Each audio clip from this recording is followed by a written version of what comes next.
Bismil abi wal ibni wal ruhil kudus ila wahid. Syukran katsiran ya Allah, ya Isa, ya ibnillah, ya kalimatillah, ya aba-abana alladzi fis samawat, liyataqaddas ismuka, liyati malakutuka, litakun masyiatuka fil ardi kama fis sama.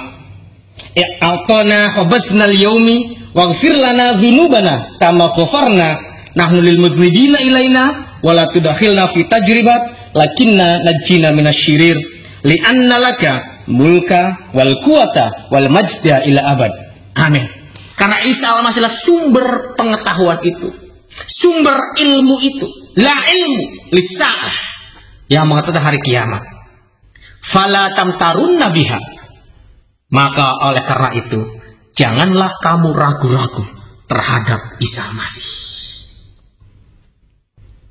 Dan ayat yang berikutnya yang mengatakan seperti ini, wattabi'uni hadza siratal mustaqim.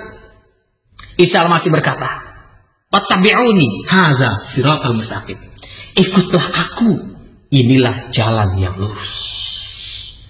Yang saya mau katakan saudaraku, wa innahu la'ilmul lisa'ah. Ternyata Isa al-Masih, ternyata Yesus Kristus pun tahu kapan tentang hari kiamat itu. Kalau demikian, siapakah Isa al-Masih itu? Surat Luqman 31 ayat 34 mengatakan hanya Allah saja yang tahu tentang hari kiamat. Tetapi Al-Quran surat 43 Az-Zukhruf ayat 61 mengatakan bahwa Isa tahu tentang hari kiamat. Dan bahkan dia berkata, wattabi'uni hadza siratal mustaqim.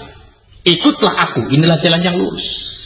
Kalau kita perhatikan bagaimana saudara-saudara kita, mereka tekun beribadah satu hari. Itu 5 kali mereka beribadah kepada Tuhan. Dan 7 rakaat mereka bersujud kepada Tuhan. Dan 17 kali mereka wajib mengatakan, ihdinas siratal mustaqim. Tunjukilah kami jalan yang lurus. Tetapi Yesus katakan, wattabi'uni hadza siratal mustaqim. Ikutlah aku, itulah jalan yang lurus. Ada ayat lain yang menunjukkan bahwa Yesus adalah jalan.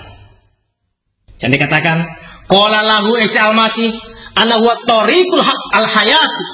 Laisa ahadun ya'ti ilal ab illa bi. Dan dikatakan seperti itu. Qala lahu, telah berkatalah kepadamu siapa Isa al-Masih itu Isa al-Masih. Ana huwa tariq. Aku adalah jalan. Al-haqu, dan aku adalah kebenaran. Al-hayatu, dan aku adalah kehidupan. Laisa ahadun ya'ti ilal ab. Tidak ada seorang pun yang datang kepada Bapa di surga illa bi, kalau tidak bersama-sama dengan aku. Itu diambil dari Yohanes pasal yang ke-14 ayat yang ke-6.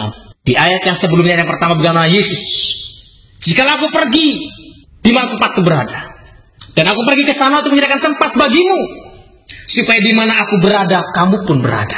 Sekarang dia sedang menyediakan tempat bagi saya, bagi teman-teman, supaya kita bisa tinggal bersama-sama dengan dia.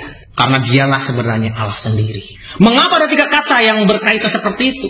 Kalau saudara bisa baca ayat yang sebelumnya, itu ada satu kalimat yang mengatakan, ada seorang murid Yesus mengatakan, Tuhan, tunjukilah kami jalan itu. Dia bertanya, tunjukkanlah jalan. Tetapi jawabnya ada 3. Yang pertama, akulah jalan, kebenaran, dan hidup. Satu pertanyaan, 3 jawaban. Mengapa? Karena tidak semua jalan akan mendatangkan kebenaran. Tetapi kalau Yesus, dialah jalan yang mendatangkan kebenaran. Dan kebenaran ini masih bingung. Oleh karena itu dia katakan, tidak ada kebenaran kalau tidak mendatangkan keselamatan hidup yang kekal. Jadi Yesus, pribadi Yesus, dia adalah jalan yang mendatangkan kebenaran. Dan kebenaran ini akan mendatangkan keselamatan.